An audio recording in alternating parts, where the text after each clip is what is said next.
every last detail of the Exodus has been planned with the utmost precision. I'm mathematically oriented. I like looking at math. To me, it validates so many things. And when we go and travel during the Exodus, we are told how the camps move. We're told repeatedly on that, but a lot of that comes from Numbers 10. And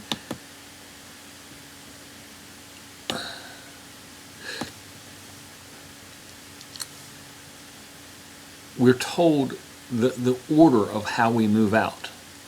Now, it doesn't give a time frame between when the first person leaves, which would be from Judah, and from the last person from Naphtali when they arrive. I'm going to set an arbitrary limit, and there's a reason why I do this. But I'm going to put an arbitrary limit of around 3 hours between them. It's very arbitrary. But the reason for it is because we need to know how wide this path has to be. How many people can you put in there? Now, if we're just using the road, again, I was in the military, and we're used to formation. We can march and we can actually run in formation. Try doing that with a 2-year-old. It isn't going to work.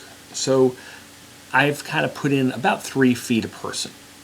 Now, again, the mother who's got the children, she's going to have at least one per arm or something walking with them.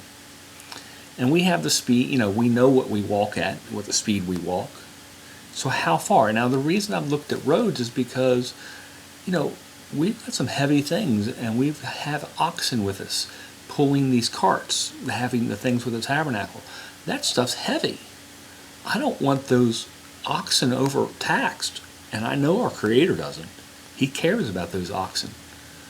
And so they need to really be on a road. They don't want to be traveling through sand, just digging and fighting the sand the whole way.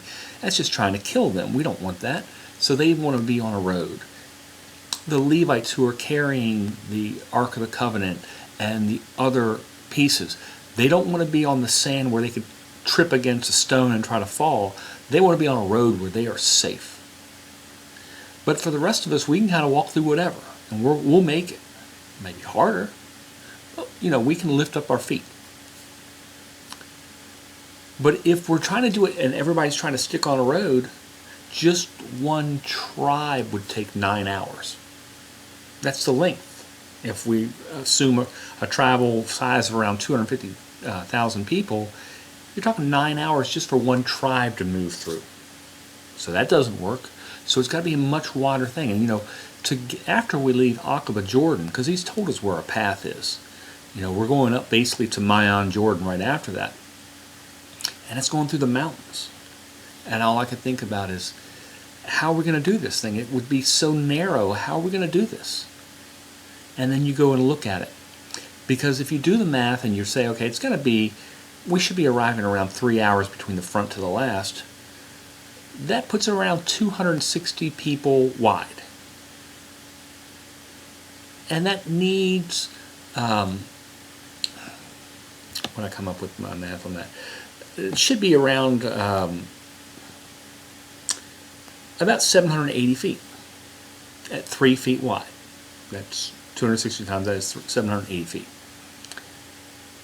And I looked at the actual valley floor that we go through, flat as a pancake, over 780 feet wide. The narrowest point it has is at 650 feet, which just bunches the people down to 2.5 feet between them for that very limited, and I mean it's just a couple hundred feet. And then it's back to a wide again. I mean, you talk about somebody who has planned this thing to the smallest details. As we walk, he's like, I've got you covered. I've got you covered.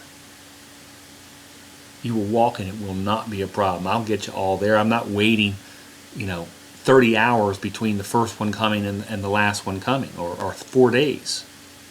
No, I'll get you all there in time. And this is the only narrow spot we have the whole freaking way, and it's beautifully done. That is a God who has thought of every last freaking detail. That's who we serve, the God who thinks of all.